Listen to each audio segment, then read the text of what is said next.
আমি সিয়াম চৌধুরী। পড়াশোনা শেষ করে বাবার ব্যবসা দেখাশোনা করছি। পরিবারে আমি, বাবা, মা এবং একটা ছোট বোন আছে, নাম তিশা। আজকে পাত্রপক্ষ দেখতে আসবে আমার ছোট বোন তিশাকে, তাই বাসায় বেশ আয়োজন চলছে। আর আমি আছি দৌড়ের ওপর। সারাদিন বাজার আর বাসাতেই কেটে যাচ্ছে সময়। যখন যেটা লাগে তখন সেইটার জন্য বাজারে যেতে হয়। দুপুরের দিকে তারা বাসায় আসলো। সবার আগে চলল খাওয়া দাওয়া, তারপর কনে দেখা। আমি সবাইকে আপ্যায়নে ব্যস্ত। অবশেষে তারা জানালো কনেকে তাদের ভীষণ পছন্দ হয়েছে, তাই আজকেই কথা পাকাপাকি করতে চাই। আমাদেরও ছেলেকে অনেক পছন্দ হয়েছে, তাই আর কোনো বাধা দেয়নি। ছেলের নাম রেদোয়ান, সে একজন ইঞ্জিনিয়ার। ওনারা তিশাকে একটা আংটি পরিয়ে দিলেন। সবাই অনেক হাসি খুশি। সবারই নাকি তিশাকে বেশ পছন্দ হয়েছে। কথা পাকাপাকি চলছে, এমন সময় খেয়াল করলাম কিছু মেয়ে আমার দিকে তাকিয়ে কি যেন ফিসফিস করছে। ওরা হয়তো ছেলের কাজিন বা বোন হবে। আমি সেদিকে কোনো ভ্রুক্ষেপ করলাম না। সবশেষে বিয়ের দিন ঠিক করা হলো এই মাসেই। আমি সবার সাথে আলাপ আলোচনা করে রুম থেকে বের হয়ে পড়লাম।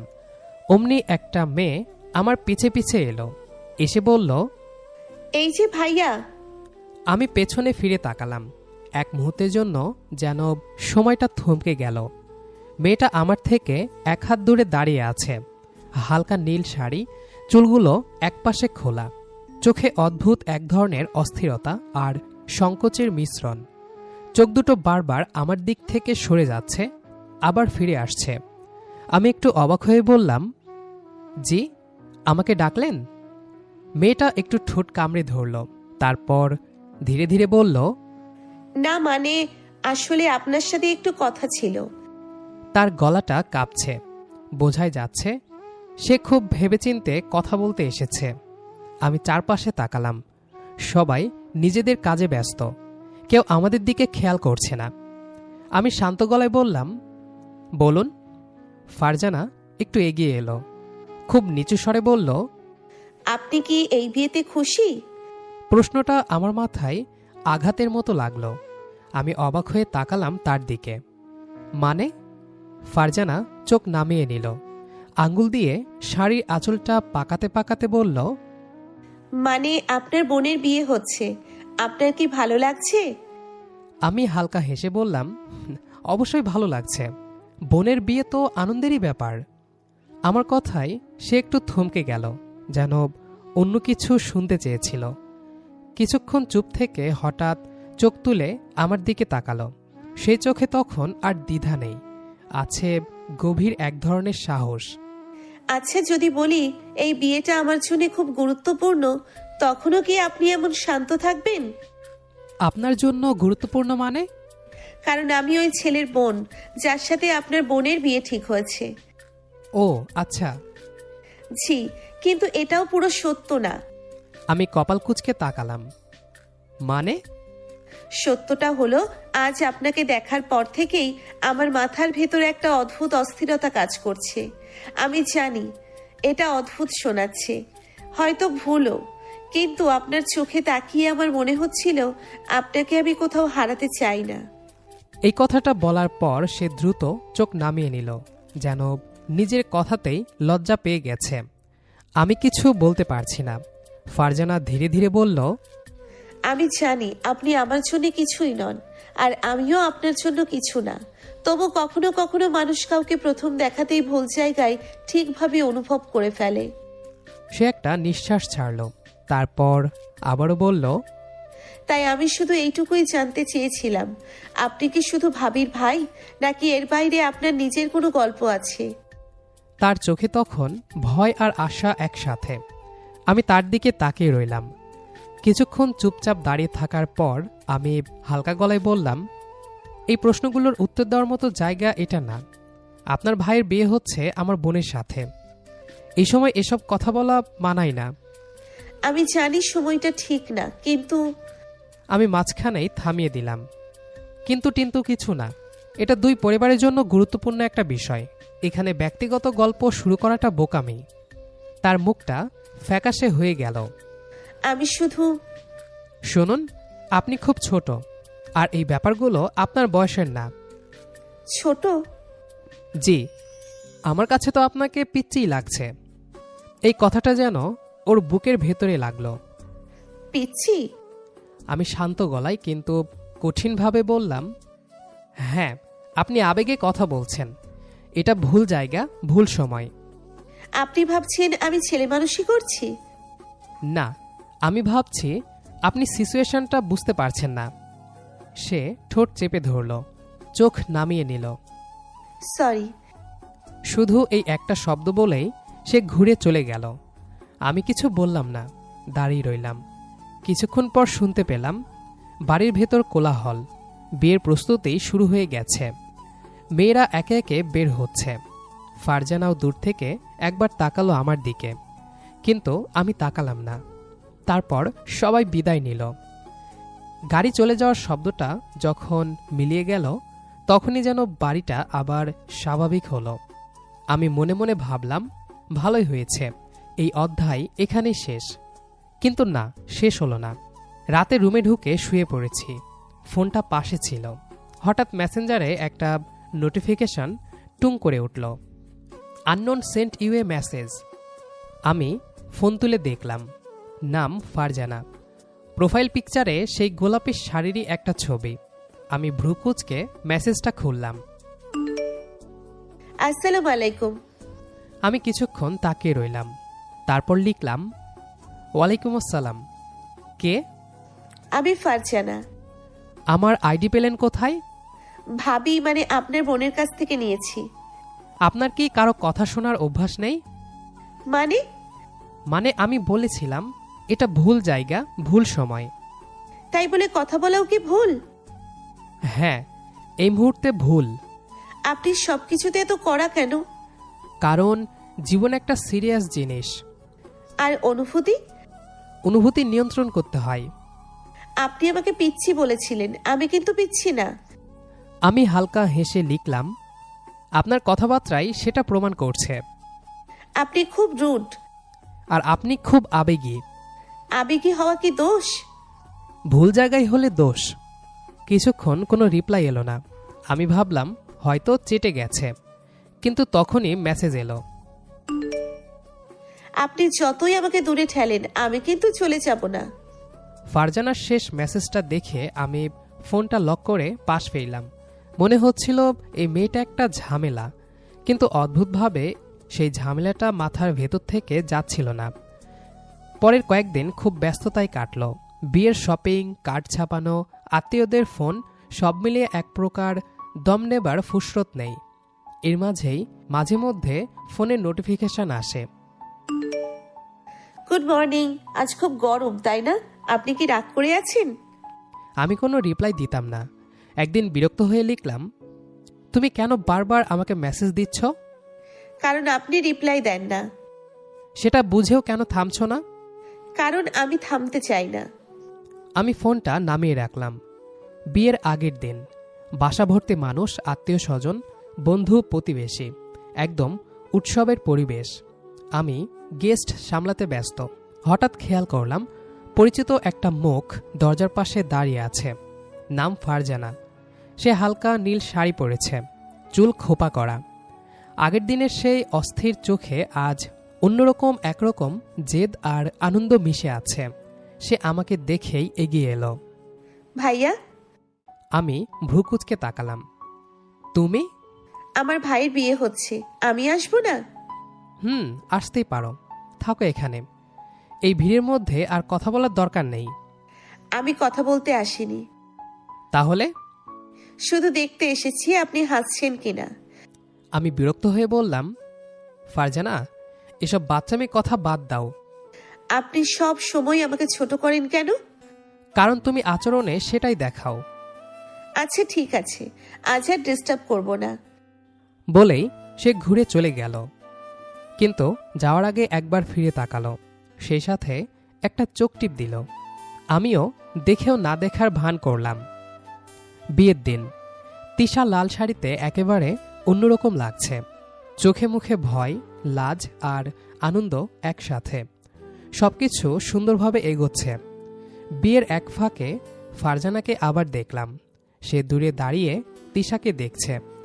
মন খারাপ দেখে বোঝা যাচ্ছে। আমি এগিয়ে গেলাম। এভাবে মন খারাপ করে দাঁড়িয়ে আছো কেন? এমনি। ভাইয়ের বিয়ে হচ্ছে, খুশি হওয়া উচিত। খুশিই তো, শুধু একটু ফাঁকা লাগছে। ফারজানার কথায় আমি আর কিছু বললাম না, শুধু ওর দিকে একবার তাকিয়ে সরে এলাম। মনের ভেতর অদ্ভুত একটা চাপ কাজ করছিল। বিয়ের অনুষ্ঠান চলছিল। কাজী সাহেব আসলেন, সবাই বসল। চারিদিকে নীরবতা। তিশা খুব নিচু গলায় বলল, আলহামদুলিল্লাহ, কবুল। নিকাহ সম্পূর্ণ হলো। আমার বুকের ভেতর কেমন জানি ভারী হয়ে এলো। মনে হচ্ছে খুব কাছের কিছু একটা দূরে সরে যাচ্ছে। মানুষ হাসছে, কথা বলছে, ছবি তুলছে। আমি তিশার দিকে তাকিয়ে রইলাম। আমার ছোট বোন আজ সত্যি বড় হয়ে গেল। আমি একটু দূরে দাঁড়িয়েছিলাম। হঠাৎ অনুভব করলাম কেউ আমার পাশে এসে দাঁড়িয়েছে। ফারজানা। আজ সে সাদা আর গোলাপি মেশানো শাড়ি পরেছে। মুখে হালকা হাসি, কিন্তু চোখে সেই আগের মতোই ভাঙ্গা একটা ছায়া। মন খারাপ? কেন? তিশা চলে যাবে, পুরো বাড়ি ফাঁকা হয়ে যাবে, সেই সাথে আমার বুকের ভেতরটাও। এটাই তো নিয়ম। আমরা মেয়েরা সারা জীবন চাইলেও বাবার বাড়ি থাকতে পারি না। সবাইকেই আপনজনদের ছেড়ে চলে যেতে হয়। আমি কিছু বললাম না। ওর কথাটা কেন যেন আমার বুকে এসে বিঁধল। ফারজানা আবারও বলল, ভাবিকে খুব সুন্দর লাগছে, তাই না? হ্যাঁ। কিছুক্ষণ নীরবতার পর ফারজানা হালকা হেসে বলল, আপনি কখনো নিজের অনুভূতির নাম দেন না, তাই না? আমি তাকালাম তার দিকে। সব অনুভূতির নাম থাকা দরকার নেই। কিন্তু কিছু অনুভূতি না বললে মানুষ ভারী হয়ে যায়। ভারী হওয়া খারাপ না। আপনার জন্যে হয়তো না, আমার জন্যে হয়। আমি আর কিছু বললাম না। বিয়ের সময় ঘনিয়ে এলো। তিশা কান্না চেপে রাখার চেষ্টা করছে। আম্মা চোখ মুছছে। আত্মীয়রা সান্ত্বনা দিচ্ছে। আমি দাঁড়িয়েছিলাম এক পাশে। হঠাৎ দেখলাম ফারজানা তিশাকে জড়িয়ে ধরেছে। সবাই গাড়িতে উঠছে। আমি দাঁড়িয়েছিলাম গেটের পাশে। হঠাৎ ফারজানা আমার সামনে এসে দাঁড়ালো। চারপাশে তখন মানুষ কম, কোলাহল একটু দূরে। চলে যাচ্ছি, ভালো থাকবেন। তিশার খেয়াল রেখো। একদম চিন্তা করবেন না, ভাবিকে আমরা অনেক ভালো রাখবো। আসি তাহলে। আবার কবে দেখা হবে জানি না। দেখা হওয়া অনেক কিছুর ওপর নির্ভর করে। আর তাছাড়া আগামীকালই দেখা হবে রিসিপশনে। আরে হ্যাঁ, আমি তো ভুলেই গিয়েছিলাম। ফারজানা হালকা হাসল, তারপর আবারও বলল, আপনি কি চান না আর দেখা হোক? চাওয়া দিয়ে সব হয় না। কিন্তু সব চা না হলেও কিছু তো হয়। আজ আমি আর কিছু চাইবো না, শুধু এটা বলবো আপনি যেমনই হন আমি আপনাকে ঠিক তেমন ভাবেই পছন্দ করি। আমি কিছু বললাম না। ফারজানা একটু এগিয়ে এসে খুব নিচু স্বরে বলল, আপনার এই নীরবতাটাও। এই কথাটা বলে সে ঘুরে গাড়ির দিকে হাঁটতে লাগলো। আমি দাঁড়িয়ে রইলাম। গাড়ি স্টার্ট নিল। তিশা জানালা দিয়ে হাত নাড়ল। আমি হাত তুললাম। ফারজানা শেষবারের মতো জানালা দিয়ে তাকালো। আমাদের চোখ এক সেকেন্ডের জন্য মিলল। তারপর গাড়িটা ধীরে ধীরে গেট পেরিয়ে চলে গেল। আমি তখনও দাঁড়িয়েছিলাম। বাড়িটা ফাঁকা হয়ে গেল। শব্দ কমে গেল। কিন্তু আমার ভেতরে কোথাও যেন শব্দ শুরু হলো, একটা নামের, ফারজানা। বিয়ের দিন সকালের দিকেই আমরা রওনা হলাম তিশার শ্বশুরবাড়ির উদ্দেশ্যে। গাড়ির জানালার পাশে বসে বাইরে তাকিয়েছিলাম। শহরটা আজ অন্যরকম লাগছিল। আলো, মানুষ, শব্দ সব আছে, কিন্তু আমার ভেতর কোথাও যেন একটা নিস্তব্ধতা লেগে আছে। কাল রাতের পর থেকে মনটা ভারী, কিন্তু ঠিক বুঝতে পারছিলাম না কেন। বাড়িটা বড়, সুন্দর করে সাজানো। গেটের সামনে ফুলের তোড়া, lighting, banner, reception of Tisha and Redwan. ভেতরে ঢুকতেই শব্দ, হাসি, মানুষের ভিড়। সবাই ব্যস্ত, সবাই খুশি। শুধু আমি নিজেকে যেন একটু আলাদা লাগছিল। তিশা আমাকে দেখেই এগিয়ে এলো। আজ সে হালকা গোলাপি রঙের শাড়ি পরেছে। মুখে সেই চেনা শান্ত হাসি, কিন্তু চোখে আজ অন্যরকম একটা দৃঢ়তা। ভাইয়া, একটু আসো তো। আমি অবাক হলাম। বিয়ের পর এই প্রথম ও আমাকে একদম নিজের মতো করে ডাকলো। আমি মাথা নেড়ে ওর পাশে গেলাম। কি হয়েছে? তিশা একটু চারপাশে তাকিয়ে নিশ্চিত করলো কেউ শুনছে না। তারপর খুব নিচু গলায় বলল, ফারজানার সাথে কি তোমার ঝামেলা হয়েছে? মানে? মানে ও কাল থেকে চুপচাপ, হাসে, কথা বলে, কিন্তু চোখে একটা কষ্ট থাকে। আমি বুঝতে পারি। আমি কিছুক্ষণ চুপ করে রইলাম। এটা তার ব্যাপার, আমার না। তিশা হালকা বিরক্ত হলো। ভাইয়া, তুমি এমন কেন? কেউ কষ্ট পেলে তোমার মনে কিছু লাগে না? সবাইকে ভালো রাখার দায়িত্ব আমার না। কিন্তু ফারজানা তোমাকে ভালোবাসে। এই কথাটা আমার বুকের ভেতর সরাসরি এসে লাগলো। এসব বাজে কথা বাদ দে। বাজে না। তুই এসব জানলি কিভাবে? ও আমাকে বলেছে, কেঁদে বলেছে। ও এমন কাউকে নিয়ে কখনো কথা বলেনি, তুমিই নাকি প্রথম। আমি শক্ত গলায় বললাম, আমি চাই না এসব শুরু হোক। কিন্তু ফারজানা তো চায়। জীবন চাওয়া দিয়ে চলে না। কিন্তু জীবন ভালোবাসা ছাড়াও চলে না। আমি তাকালাম তিশার দিকে। আমার ছোট বোনটা আজ অন্যরকম লাগছে, যেন হঠাৎ বড় হয়ে গেছে। তুই আমাকে জোর করছিস? না, আমি তোমাকে মনে করিয়ে দিচ্ছি তুমি একজন মানুষ।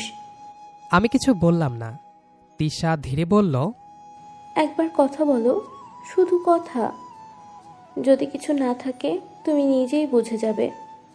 আমি একটা দীর্ঘ শ্বাস ছাড়লাম। ঠিক আছে, একবার। তিশার মুখ উজ্জ্বল হয়ে উঠল। ফারজানাকে পাওয়া গেল ছাদের পাশে। সেখানে আলো একটু কম, শব্দও কম। সে রেলিংয়ে হেলান দিয়ে দাঁড়িয়েছিল, আকাশের দিকে তাকিয়ে। আমি কাছে গিয়ে দাঁড়ালাম। ফারজানা? সে চমকে উঠল। আপনি? কথা বলতে এসেছি। ফারজানা কিছুক্ষণ চুপ থেকে বলল, আপনি তো কথা বলতে চান না। আজ চাই। সে ধীরে আমার দিকে ফিরল, চোখে বিস্ময়, ভয় আর আশা একসাথে। বলুন। তুমি কেন কষ্ট পাও? কারণ আমি আপনাকে নিয়ে ভাবি। তুমি নিশ্চিত এটা ভালোবাসা? হ্যাঁ, আমি নিশ্চিত এটা মিথ্যা না। আমি চুপ করলাম। আপনি আমাকে এড়িয়ে যান, কিন্তু আপনার নীরবতা আমাকে টানে। কেন? কারণ সেখানে সত্যতা আছে। আমি তার দিকে তাকালাম। তুমি কি জানো আমি ভয় পাই? কিসের? কাউকে হারানোর ভয়, কাউকে আঘাত দেওয়ার ভয়। আমি আঘাত পেতে রাজি আছি, তবু মিথ্যা চাই না। তুমি খুব সাহসী। কারণ আমি সত্যটা বলেছি।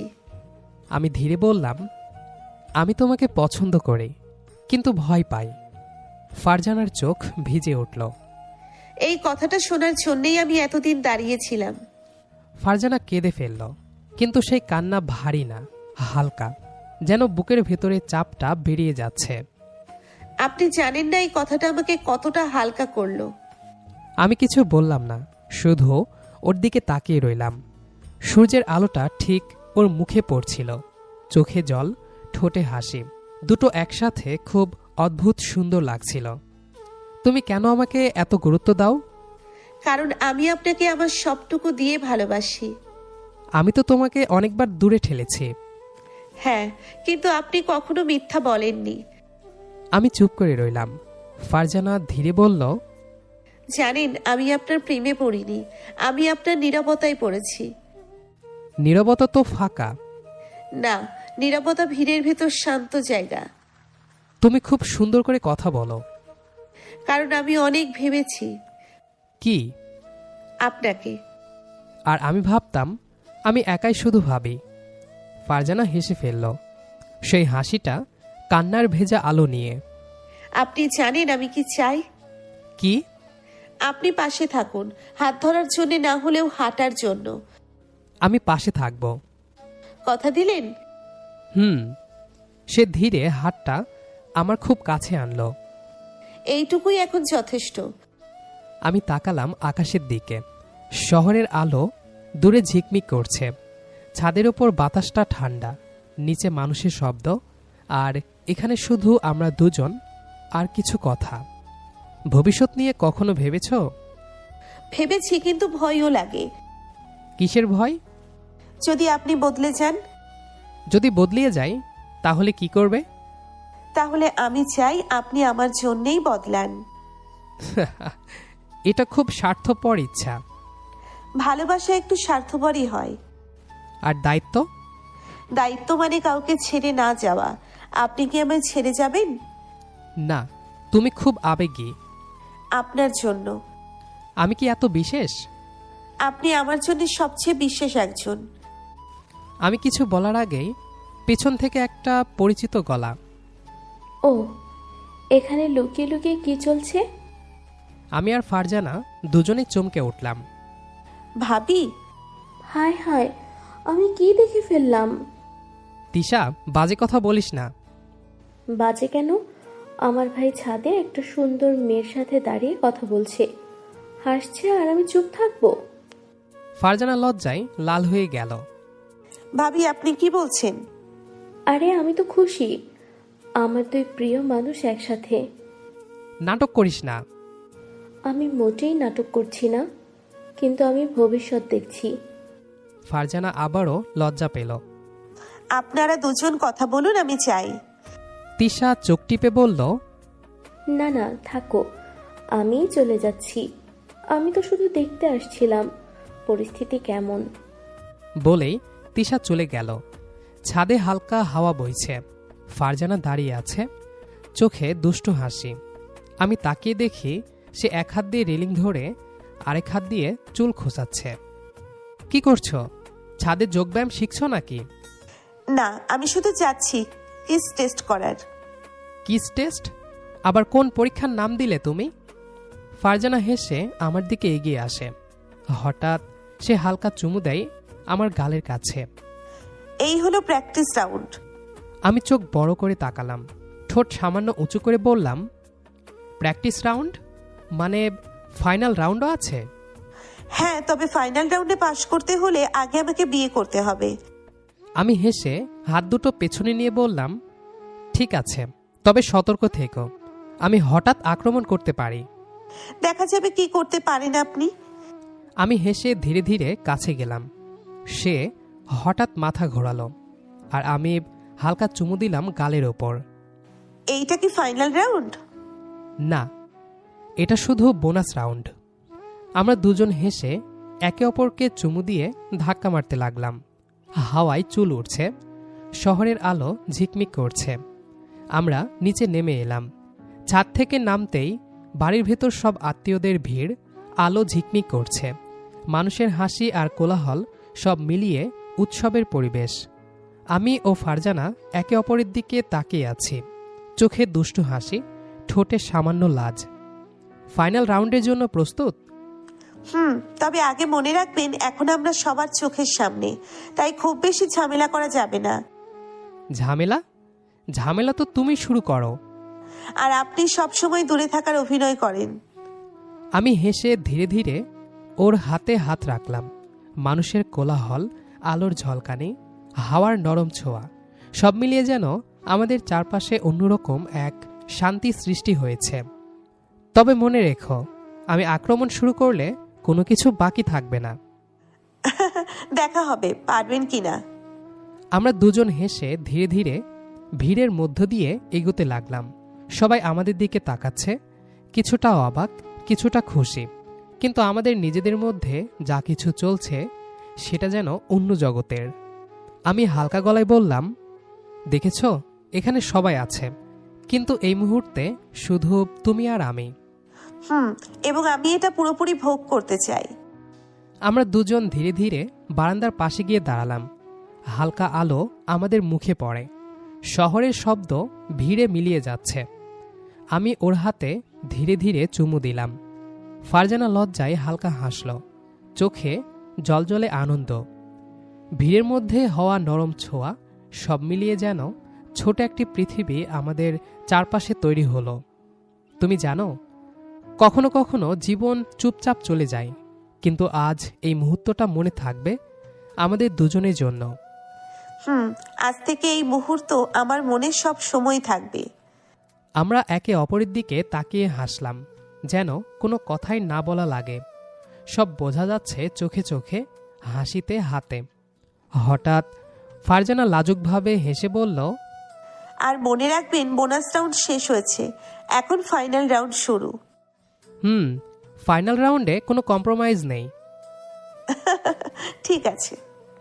কখনো কখনো ভালোবাসা খুব হুট করেই জীবনে চলে আসে না, বরং প্রথমে আসে বিরক্তি, দূরত্ব, না বলা কিছু কথা আর অদ্ভুত কিছু অনুভূতি।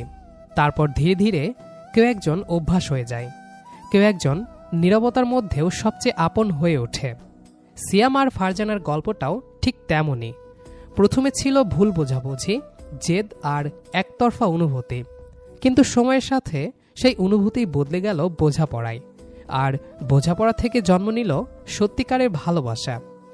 যে মেয়েটাকে সিয়াম একসময় ছেলে মানুষ ভাবত, সেই মেয়েটাই একদিন হয়ে উঠল তার মনের সবচেয়ে শান্ত জায়গা। আর যে ছেলেটাকে ফারজানা দূর থেকে শুধু ভালোবেসেছিল, সেই মানুষটাই ধীরে ধীরে হয়ে গেল তার জীবনের সবচেয়ে নিরাপদ ঠিকানা।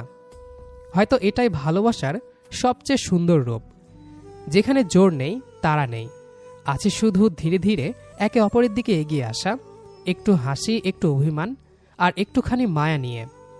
যদি এই গল্পটা আপনার হৃদয় ছুঁয়ে যায়, তাহলে ভিডিওটাতে একটা লাইক দিয়ে ভালোবাসা জানাতে ভুলবেন না। কমেন্ট করে জানান সিয়াম আর ফারজানার কোন মুহূর্তটা আপনার সবচেয়ে বেশি ভালো লেগেছে। আর এমন আরও নতুন নতুন রোম্যান্টিক লাভ স্টোরি শুনতে এখনই আমাদের চ্যানেলটি সাবস্ক্রাইব করুন আর পাশে থাকা বেল আইকন চাপতে ভুলবেন না। আবার দেখা হবে নতুন এক ভালোবাসার গল্প নিয়ে। ততক্ষণ পর্যন্ত ভালো থাকুন, ভালোবাসায় থাকুন।